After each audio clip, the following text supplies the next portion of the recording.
Programme ہوا کی بیٹیاں لے کر میں ہوں آپ کی میزبان نبیلہ اور میرے ساتھ ہیں سارا۔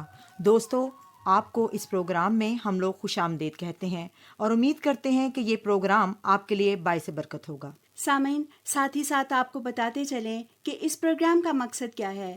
جیسا کہ اس پروگرام کے نام سے پتہ چلتا ہے، اس پروگرام کا بنیادی مقصد خواتین کی حوصلہ افزائی کرنا ہے اور انہیں اس بات کا احساس دلانا ہے کہ وہ رب کریم کی ایک خوبصورت اور خاص تخلیق ہیں کہ بغیر دنیا مکمل ہی نہیں ہو سکتی۔ وہ سارا کسی نے خوب کہا ہے کہ کائنات میں رنگ خواتین کے دم سے ہے، اور میرے خیال میں یہ بات سچ ہے۔ خاص طور پر اگر آپ دیکھیں تو یہ نظر آتا ہے کہ خواتین کے دم سے ہی خاندان اکٹھا رہتا ہے، چاہے وہ کسی بھی رشتے میں کیوں نہ ہو۔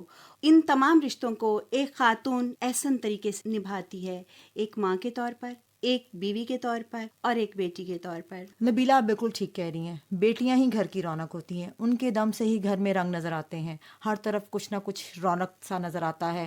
ہم لوگ سوچتے ہیں کہ شاید بیٹوں کے دم سے گھر ہے، کیونکہ ہم ایشیا میں رہنے والی خواتین ہیں، ہماری پہلی خواہش ہوتی ہے کہ ہمارے گھر بیٹے ہوں، لیکن بیٹیوں کے بغیر گھر بالکل نامکمل ہوتے ہیں۔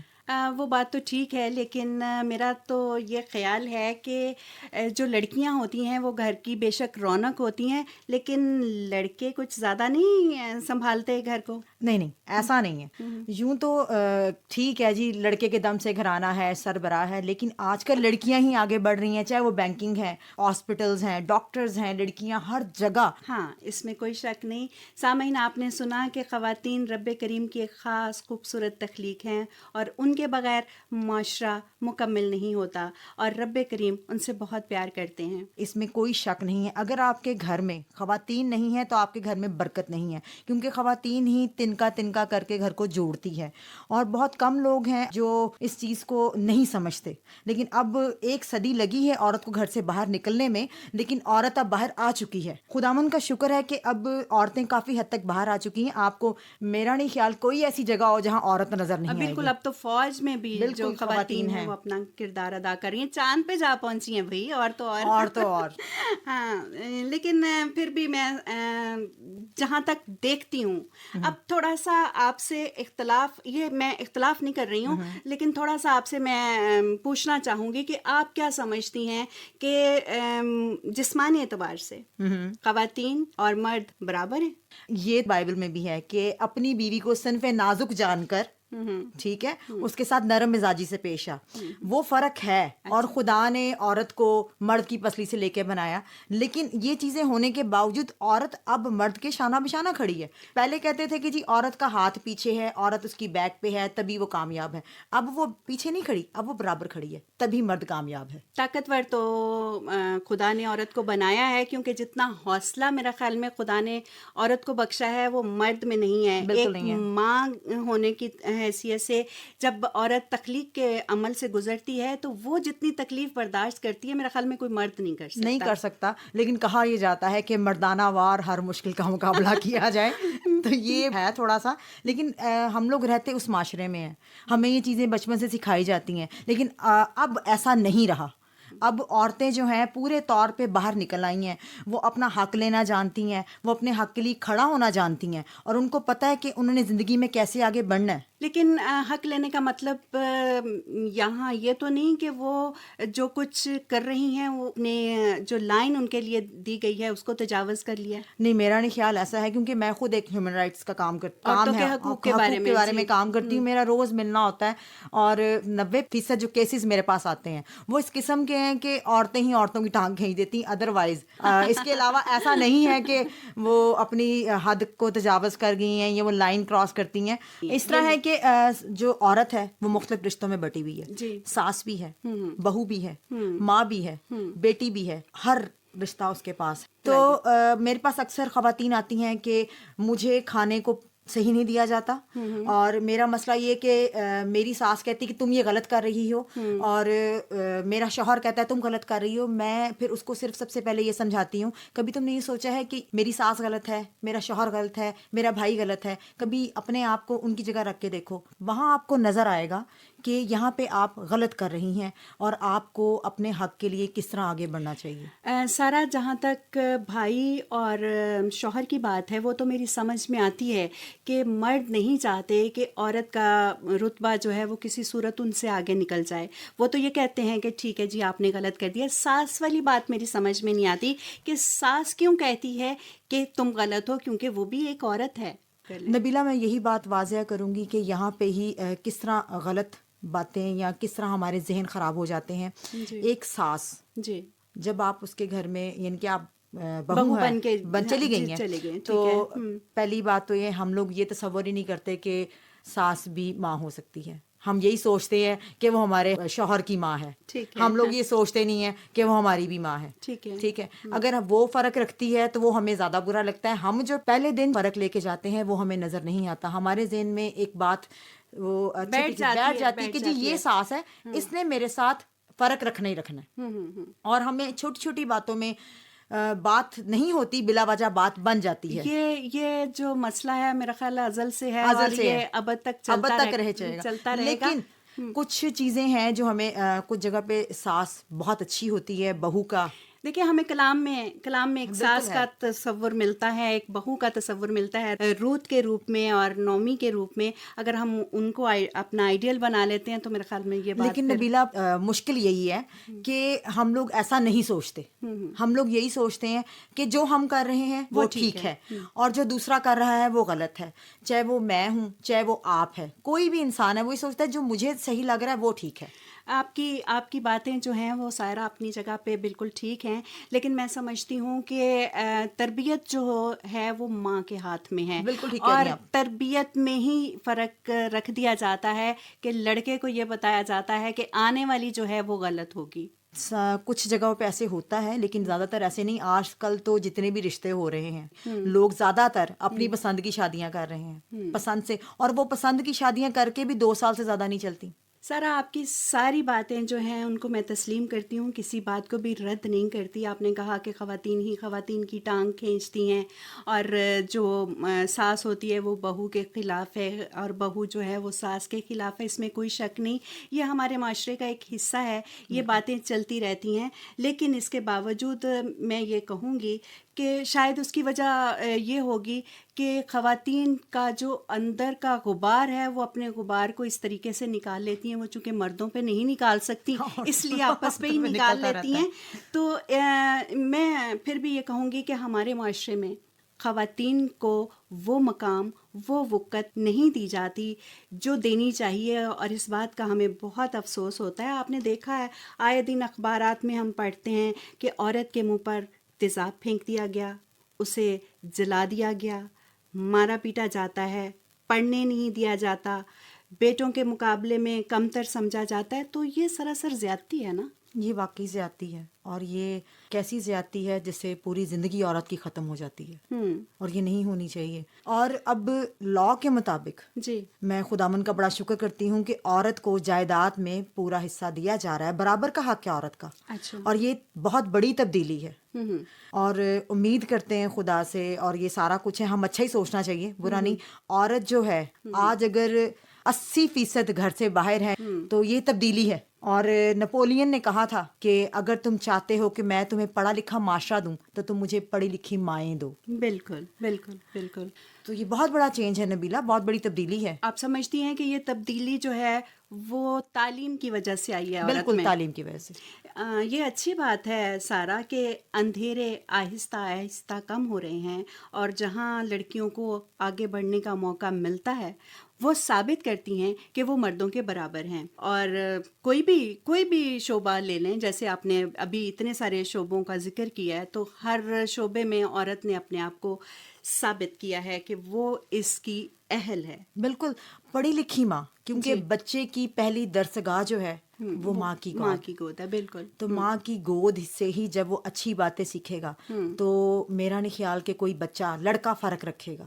اور جو پڑھی لکھی ماؤں کے ہاتھ کے پلے بچے ہیں وہ واقعی فرق نہیں رکھتے. اب بہت تبدیلی آ چکی ہے، اگر مردوں میں تبدیلی ہے تو عورت باہر ہے. بالکل. تو یہ پڑھی لکھی ماؤں کا ہی فرق ہے کہ آج عورت، خدا ان کا شکر ہے کہ وہ سامنے نظر آتی ہے. ہمیں جج عورتیں نظر آتی ہیں. بالکل ٹھیک ہے. آسما جہانگیر کا نام پیچھے نہیں جاتا، وہ سپریم کورٹ کی لائر ہے بالکل، اور یہ چھوٹی بات نہیں ہے، چھوٹی بات نہیں، بالکل. اور ہمارے تو ملک میں وزیر اعظم تک رہی خاتون رہی ہیں، بالکل، انہوں نے پورے ملک کی باغ دوڑ سنبھالی. تو پھر ہم بہت بہت شکر کرنا چاہیے کہ عورت اب بہت اچھے مقام پہ آ چکی ہے، اور اگر آج 80% ہے تو 100% پہ بھی آئی جائے گی. بالکل. اور اس میں مردوں کا برابر کا حصہ ہے، کیونکہ مرد اجازت دیتا ہے تو عورت باہر نکلتی ہے. نبیلہ، ہماری لڑکیاں جو ہیں بڑی اچھی اچھی پوزیشنز پہ ہیں، اسپیشلی جب میں کبھی جاؤں کورٹ کچہری کے تھانے، جب میں لیڈیز کو دیکھتی ہوں تو میرے دل میں ایک عجیب سی خوشی ہوتی ہے. تو جب میں دیکھتی ہوں کہ آگے خواتین بیٹھی ہوئی ہیں تو ایک تو ان کو بات بتانا آسان ہوتا ہے ہمارے لیے. ہم مردوں سے ویسے بات نہیں کر سکتے کیونکہ ایک شروع سے وہ رکھا گیا نا گیپ. طرح میں آپ کے ساتھ بات کر رہی ہوں، ہو سکتا ہے میں کسی مرد کے ساتھ نہ کر سکوں، تو وہ ہمارے دل میں شروع سے ایک ہے. تو مجھے بہت اچھا لگتا ہے، یہی تو ختم ہونا چاہیے. لیکن یہ اب ٹائم تو لے گا. ابھی تو یہ ہے کہ شکر کہ ہم ادھر بیٹھے ہیں، دونوں بات چیت کر رہے ہیں، لیکن کافی حد تک تبدیلی آ چکی، تھوڑی اور ضرورت ہے، لیکن بڑا فرق ہے. یہ کورٹ کچہری جاتی ہیں خواتین کے مسائل لے کر؟ بالکل، خواتین کے مسائل لے کے. اچھا، تو مطلب بہت سارے مسائل ایسے ہیں جن کو کورٹ کچہری کی ضرورت پڑتی ہے. بالکل نبیلہ، پڑتی ہے. بہت سی جگہ ہمیں حقوق کے لیے لڑنا پڑتا ہے، تو حق مانگنے کے لیے کھڑا ہونا پڑتا ہے. اور خدا کا شکر ہے کہ عورتوں نے اس بات کو تسلیم کر لیا ہے کہ خدا نے انہیں بہت خاص بنایا ہے اور ان کو اپنا حق کا پتہ چل گیا ہے اور وہ اپنا حق لینے کے لیے چل پڑی ہیں.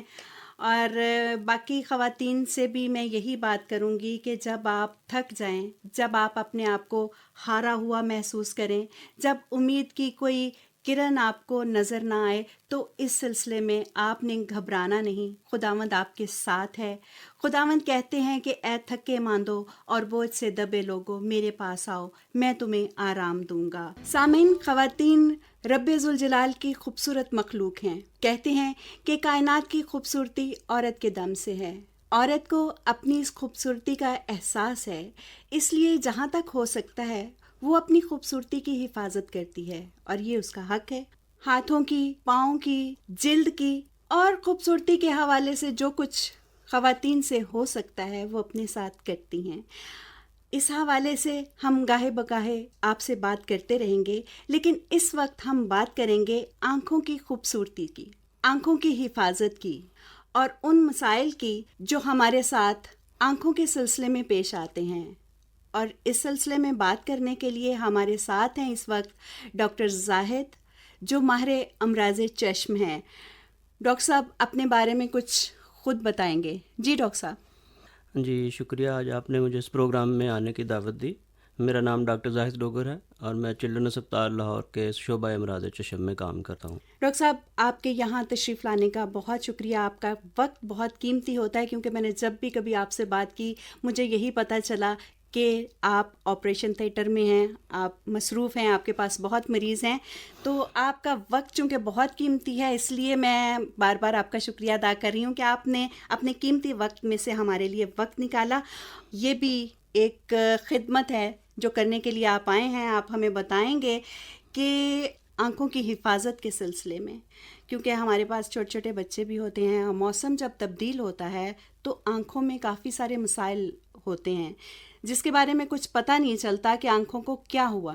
جیسے کہ موسم بدل گیا، اور موسم کے ساتھ ساتھ کچھ تبدیلیاں بھی آتی ہیں جب موسم بدلتا ہے. تو ان تبدیلیوں میں سے ایک یہ ہوتا ہے کہ آنکھوں کی بیماری میں ایک ہوتا ہے کہ پانی، صرف پانی نکل رہا ہوتا ہے. اس کی کیا وجہ ہے؟ اس کی کچھ سمجھ نہیں آتا.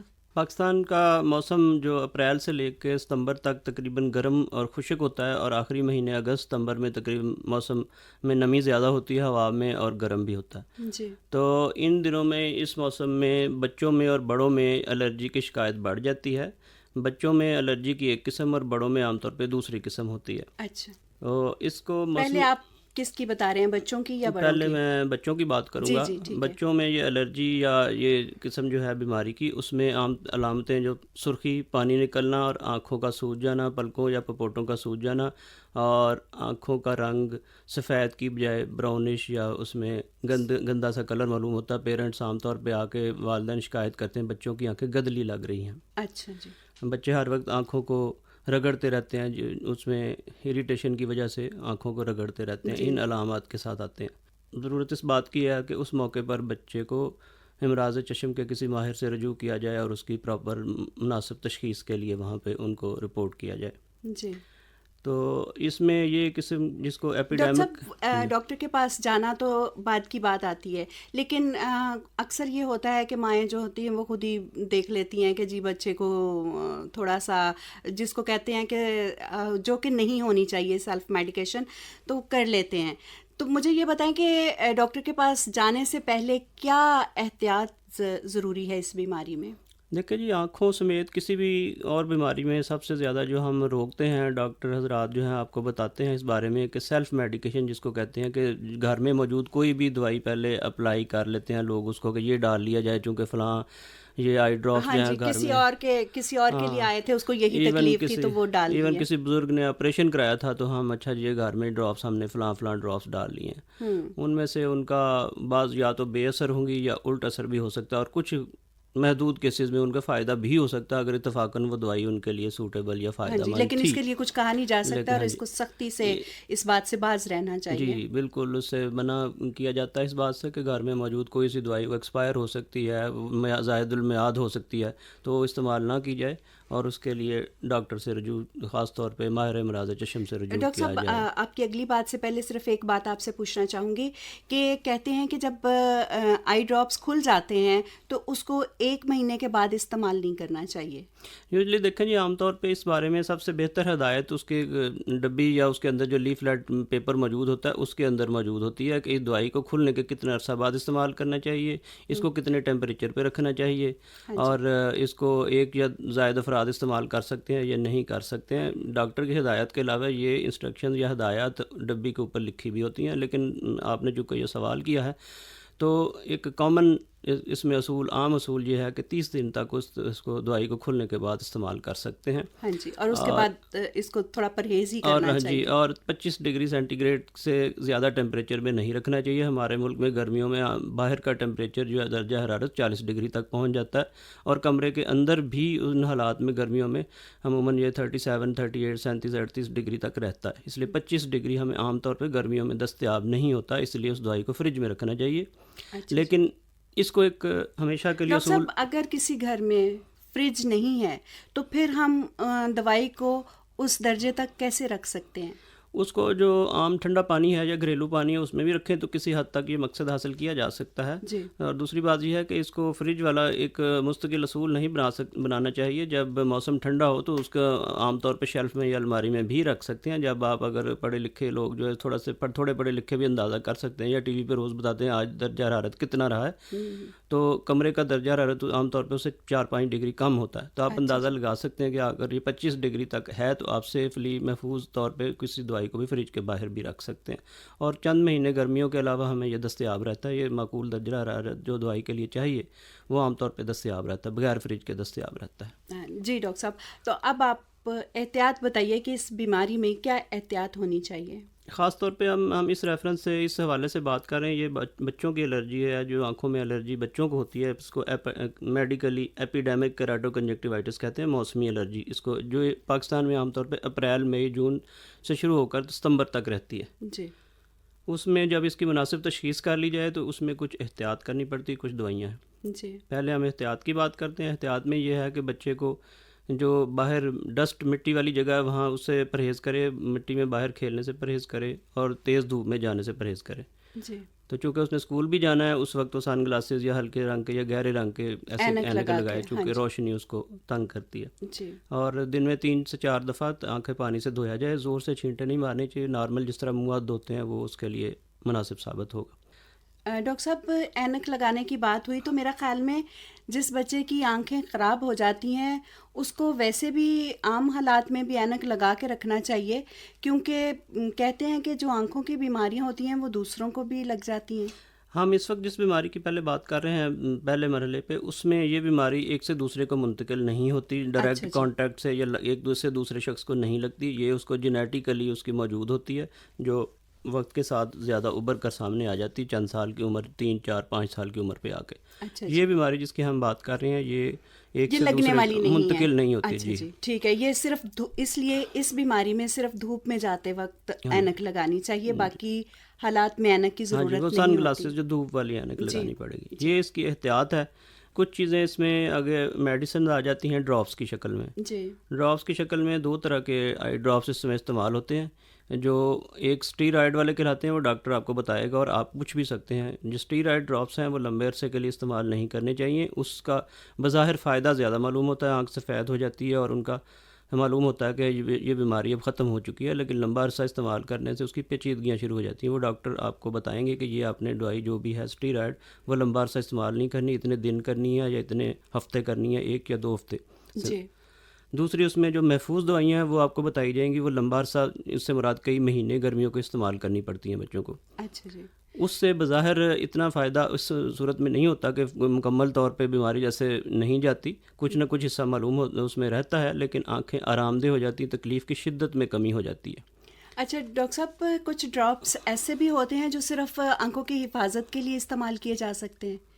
میرا خیال ہے کہ پہلے ہم میں اس مرحلے پہ چاہوں گا کہ اس میں 1-2 چیزیں اور ایڈ کر دوں. تو وہ یہ ہے کہ اس سلسلے میں کئی حضرات جو ہیں اس میں الرجی کی دوائیاں استعمال کرتے ہیں جو پینے والی یا گولیوں کی شکل میں، انجیکشن کی شکل میں ہیں. آنکھ کی اس بیماری کے حوالے سے کسی انجیکشن کا، الرجی والے انجیکشن کا یا کھانے والی دوائی کا کوئی ایسا رول نہیں ہے. صرف آئی ڈراپس ہی اس کے لیے کافی، اور اس کے لیے جو مناسب طریقہ جو ہے وہ آئی ڈراپس کے علاج کا ہی ہے. آئی ڈراپ کے ذریعے علاج کا ہے. یہ بات جو ہے ڈاکٹر صاحب، یہ آپ نے بہت بڑی بات بتائی ہے، کیونکہ اکثر ہی ایسا ہوتا ہے کہ جب ڈاکٹر کوئی دوائی نہیں دیتا کھانے کے لیے تو دوبارہ اس کے پاس جو والدین ہیں وہ کہتے ہیں کہ نہیں جانا، ڈاکٹر نے دوائی تو کوئی دیتی نہیں.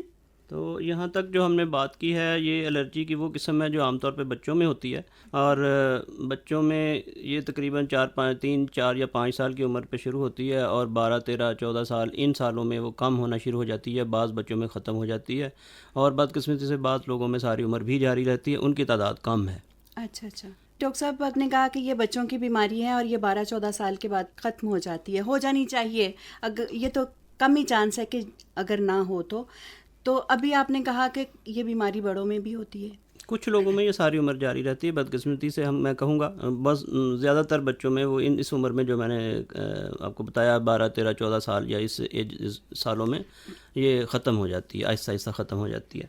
تو جو بڑے ہیں ان میں یہ علاج پھر عمر بھر جاری رہتا ہے. اور صرف یہ ان میں پیچیدگی جو ہے، اصل میں بیماری اتنی ہمارے ملک میں ایک پرابلم یہ ہے، مسئلہ یہ ہے کہ اس بیماری کی پیچیدگی سے نظر کم نہیں ہوتی عام طور پہ. جو میں نے آپ کو پہلے بتایا کہ اسٹیرائڈ قسم کی دوائیاں لمبا عرصہ بغیر ڈاکٹر کی ایڈوائس کے استعمال کرنے سے ان میں کالا موتیا یا اور کئی بیماریاں ہو جاتی ہیں. ان پیچیدگیوں کی وجہ سے نظر کم ہو جاتی ہے، اور وہ بہت سارے کیسز ہمارے معاشرے میں ہمیں دیکھنے کو ملتے ہیں جنہوں نے ایک دفعہ وہ دوائی اسٹیرائڈ شروع کی، انہیں آرام آیا، انہیں اس کی خوشبو کسی کو اچھی لگتی ہے، کسی کو آرام اس سے زیادہ آ جاتا ہے، ضرورت سے زیادہ اس کو فائدہ محسوس ہوتا ہے. ڈاکٹر صاحب، بعض دفعہ ایسے بھی ہوتا ہے کہ ایک دفعہ ٹھیک ہو گیا اور پھر آنکھ خراب ہوئی تو پتہ نہیں کس وجہ سے ہوئی، تو وہی دوائی جو ہے ہم نے پہلے استعمال کی تھی اس سے ہم ٹھیک ہو گئے، ہم نے وہ دوبارہ شروع کر لی. لمبا عرصہ لوگ استعمال کرتے ہیں بعض دفعہ، اور اس کی پھر وہ پیچیدگیاں سامنے آتی ہیں. اصل بیماری آنکھ کی نظر کے لیے اتنی نقصان دہ ثابت نہیں ہوتی جتنا ان دوائیوں کی جو بعض لوگ لمبا عرصہ تک بغیر ڈاکٹر کی ایڈوائس سے استعمال کرتے ہیں، ان کی پیچیدگیوں کی وجہ سے نظر پہ اثرات ہوتے ہیں. میں اس الرجی کے حوالے سے بات کر رہا ہوں. اچھا ڈاکٹر صاحب، آپ بڑوں کے میں یہ بیماری جو الرجی کی بیماری بتانے والے تھے، بڑوں میں یہ الرجی جو ہے یہ اتنی شدت کے ساتھ نمودار نہیں ہوتی. یہ جو میں نے پہلے بچوں میں بتائی ہے موسمی الرجی، یہ اتنی شدت سے نہیں ہوتی. اس کا تعلق بعض اوقات بڑوں میں جو ہے ناک کی الرجی یا سانس کی الرجی سے بھی ہو سکتا ہے، اس کے ساتھ متعلقہ بھی ہوتی ہے، ساتھ آنکھوں میں بھی الرجی سٹارٹ ہو جاتی ہے. وہ الرجی کی جو کامن ٹریٹمنٹ ہے، جو ناک کی بھی لی جاتی، گولیاں بھی اس میں ہو سکتی ہیں الرجی کی، یا دوسرے کوئی انجیکشن بھی بعض اوقات لگانے پڑتے ہیں. اس کے ساتھ کسی حد تک آنکھ کی پرابلم بھی کور ہو جاتی ہے، ساتھ کچھ آئی ڈراپس بھی دینے پڑتے ہیں.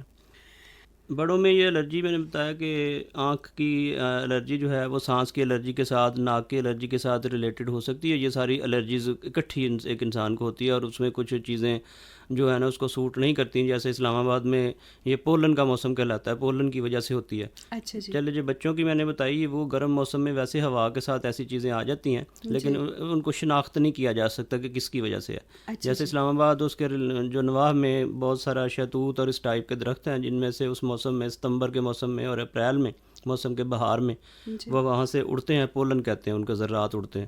تو وہ بھی ایک الرجی کی قسم ہے. اسپیسیفک ایریا، خاص ایریا کی اس کی بات کرتا ہوں، کسی اور ایریاز میں یا دوسرے علاقوں میں اس کی وجوہات اسی قسم کی کوئی اور درخت بھی ہو سکتا ہے. تو یہ موسم کے ساتھ ہے. لیکن ان لوگوں کو عام طور پہ سانس کی، جلد کی، آنکھ کی اور ناک کی الرجی اکٹھی اسٹارٹ ہو جاتی ہے یا ان میں سے کوئی بھی جو کمبینیشن یا گروپ ہو سکتا ہے. ڈاکٹر صاحب آپ نے ہمیں بہت کارآمد باتیں بتائی ہیں اور ایسی مزید باتیں ہم آپ سے اگلے پروگرام میں جانیں گے. اب چونکہ پروگرام کا وقت ختم ہو رہا ہے، آپ کی آمد کا بے حد شکریہ. جی آپ کو دعوت دینے کا شکریہ.